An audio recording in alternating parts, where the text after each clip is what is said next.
Hello guys, Dhananjay and welcome back to a new video. So I have the OnePlus Watch here which received a lot of negative reviews, and it was quite surprising for me because I was expecting OnePlus's watch to be fantastic, and I started using the watch. The watch did not have always on display, and when a watch costing more than 10,000 rupees does not have always on display, it's not a watch for me. It's just RAM, processor, storage on my hand and not really watch. So I was like, I will wait for a software update because OnePlus promised to give an always on display option with a software update, and it's already here. I used the watch after receiving that software update for a couple of days, and here are my final thoughts. Without wasting any time, let's get started.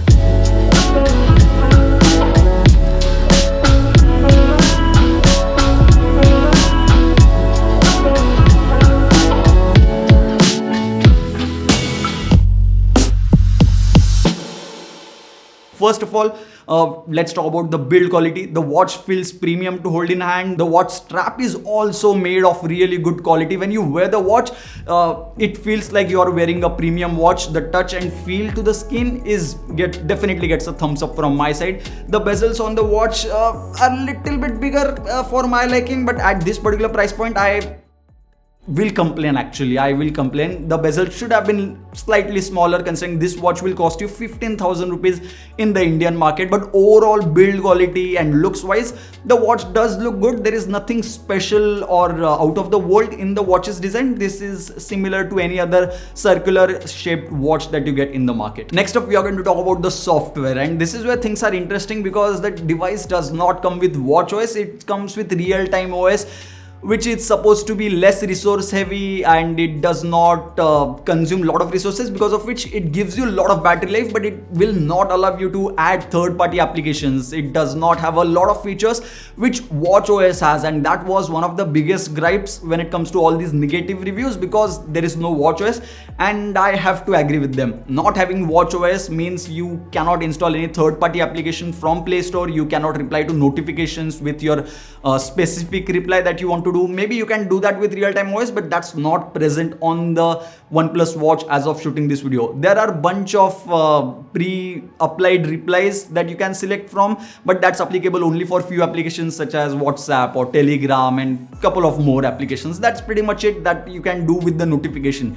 Not just that, you cannot swipe away a single notification. These notifications do not sync with your phone, meaning if you delete all the notifications from your watch, they will not go away from the phone, and if you swipe all the notifications from your phone, they will not go away from the watch. Now when it comes to watchOS, that thing does happen, and that's always a plus point, because if I do not want to watch a single notification twice on my watch and on my phone as well, so that's something which OnePlus needs to figure out how to do on RTOS. That's the real-time OS, and I hope they figure that out pretty soon. But when it comes to receiving notifications, I can quickly check who has texted me, but it will also show me the other 20-30 messages that are there which I have not cleared from the watch. But it will show me the latest one as well. When it comes to calls, this is where things are extremely good. I can pick up the call from my watch, talk on my watch, reply from my watch. When it comes to a call, I can call someone from my watch, speak with them on my watch without picking up the phone. Not just that, but I can also dial a number and call someone with my watch. Now this is not LTE watch, so your phone needs to be connected to the watch all the time in order to call someone, receive calls, or do anything on calls basically. But that's all. For a lot of people, this is going to be a huge plus point, that you can call or receive calls on the watch itself. So if you're planning to buy the watch for that particular purpose, then the watch becomes sufficiently loud to be used in the indoors condition. If you go on the road, then it's very difficult to hear what the person is saying. I did not try that by going on road, but I can definitely tell you that, because in the indoors conditions, I know what the maximum loudness of the speaker is. But the microphone quality is pretty good. My friends were not able to differentiate between my phone and the microphone from the OnePlus Watch itself. So call quality definitely gets a huge thumbs up. Next up, we are going to talk about the always on display, which was enabled after a software update, and after that I was like, yeah, now this is a proper watch, because I want to have always on display, because it's a watch. Watch should show time first and then do everything else, and now it shows me time no matter if I lift the watch or not, or whether the watch is sitting on the table. Now, always on display means that it will also consume a lot of battery. A lot of people were happy about the battery life, like 7 days, 10 days battery life can be achieved on this watch. With always on display turned on, you can expect to drain about 25 to 30% of battery in one single day, meaning you can get about 4 days of battery life. Let's go with, if you are very heavy on your watch uses, then you may get about 3 days, but you can go up to 5 days of battery life with always on display, and that's a huge plus point in my opinion.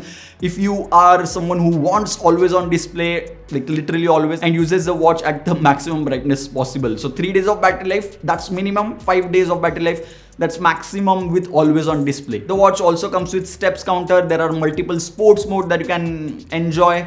The watch also has SpO2 sensor, GPS plus SpO2 sensor, and SpO2 sensor will measure your blood oxygen level, which is really important right now. So don't go out to see how the GPS is, but use SpO2 to measure your oxygen levels continuous. The watch comes with OLED display, and that's always a plus point because you can have always on display feature.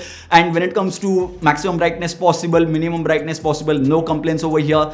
I used the watch as a flashlight when I did not have my phone on me at the night time, and I was able to figure out which thing is where so that I can move around in my house.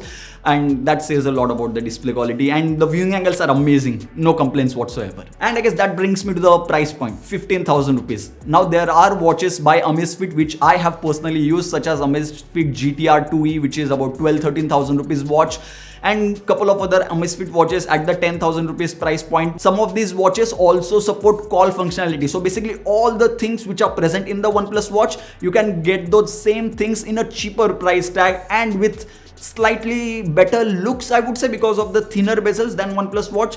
And if that's something which is your priority, then those watches are definitely a great choice. But one thing which I noticed about the OnePlus Watch is the performance. OnePlus said that this will be a fast watch, and surprisingly the watch is fast no matter what I do.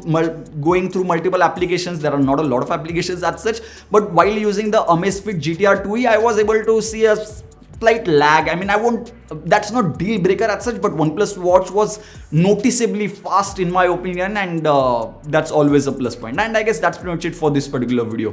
What do I think about this watch? Should you buy this or should you not? If you have OnePlus phone in your household and you want OnePlus Watch, then obviously this is a good one. The watch should have been priced at 12 to 13,000 rupees, then it would have been an instant recommendation from my side, but the watch is at 15,000 rupees, which makes it a little bit difficult in my opinion. But the watch did become better, and OnePlus did add features with a software update, but that's not really a good sign considering you have to wait for software updates to get the features on your watch. Those features should be present while you buy the watch and while you unbox the watch, and even if you buy it in the first sale itself. And I guess that's pretty much it for this particular video. Overall, I would say I was happy with the watch. The price should have been a little bit lesser though. If you enjoyed this video, give this video a thumbs up, subscribe to the channel if you haven't already, and press the bell icon so that you get notified next time I upload a video like this one. So yeah, thank you guys, thank you for watching.